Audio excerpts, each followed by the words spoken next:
Oral arguments have wrapped up in a landmark abortion case out of Mississippi that could reverse the precedent set almost 50 years ago by Roe v. Wade. Activists on both sides of the issue have been out in front of the U.S. Supreme Court all morning chanting and holding signs. Right now, Californians in Sacramento are united in prayer with folks outside of the Supreme Court in D.C. and in other spots all across the country. Their one goal: to influence the decisions those on the high court may make about what is now a constitutional right to abortion, an issue lawyers have presented oral arguments on before them today in a case that most say represents the best chance in decades for Roe v. Wade to be overturned. Wynette Sills, director of Californians for Life, was one of those folks out on 29th Street praying today, one of those hoping the hard right majority on the high court does away with legal precedent that's been in place since 1973. Welcome to Fox 40 News at 11, Wynette. Hello, thank you for having me. You have said that this matter, this abortion issue, is the civil rights issue of our generation. Why is today's hearing and the decision that the U.S. Supreme Court will make in Dobbs versus Jackson Women's Health, this 15-week abortion ban, so important to you and your cause?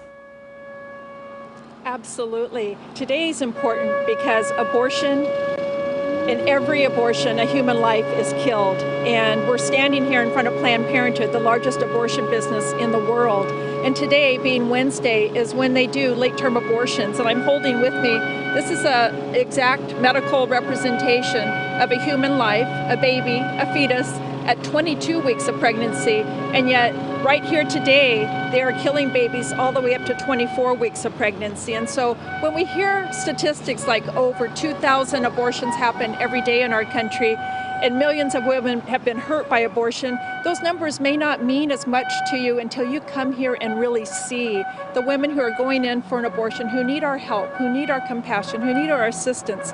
But killing babies is not the answer to any of those circumstances. And so abortion is the most egregious, barbaric, violent violation of human rights that's happening right here in our community and across our country. The United States we have to say, I'm not sure, I thought at the beginning that somebody was maybe honking in support of your cause. I'm not sure if somebody else is out there opposing your prayer vigil that you're having right now and maybe making that noise. But I want to ask, every year more abortions happen in the state of California than any other state in the union, according to the Guttmacher Institute. An abortion rate here nearly double that of all other states. But if the justices deliver on your desired outcome in this case, and some 26 other states follow suit based on trigger laws tied to the fall of Roe, the numbers here may only increase if California becomes one of the few states left offering this procedure. Does that accomplish your goal? Right. As the rest of the country acknowledges the science behind fetal development and the humanity of the unborn child in the womb, unfortunately, California is going in the opposite direction, investing more money into the abortion industry, hurting more women and killing more children. And so California is going in the wrong direction. And we are here to help women with whatever their circumstances may be, so that killing her child in the womb would be as unthinkable as killing a newborn or a toddler for whatever circumstances she would be facing. Clearly, killing is not the answer. So for you, if it is shut down, if the abortion procedure is shut down in other places, even if numbers rise in California, that's an accomplished goal to you? Saving lives, helping women would be our primary goal, seeing both as human beings needing our assistance. The child in the womb is the most vulnerable member of the human family.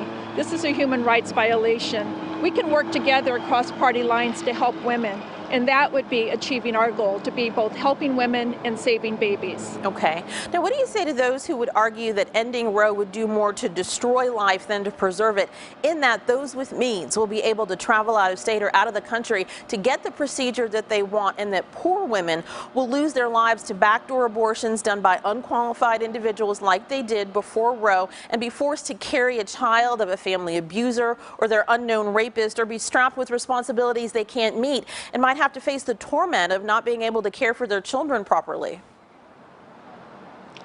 Well, for anyone who says abortion is safe, fails to recognize that a human being is killed in every single abortion.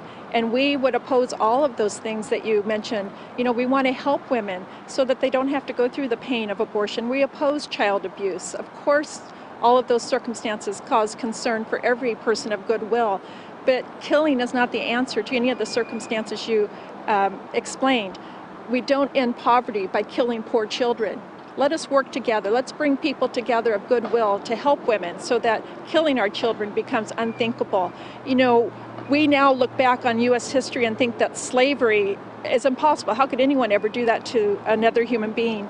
I predict with great firmness that someday we'll look back on these 50 years, nearly 50 years that abortion has been legal, and think the same thing as how could any civilized progressive society think that killing a child in the womb is the best answer for a woman's circumstances. Surely we can do better.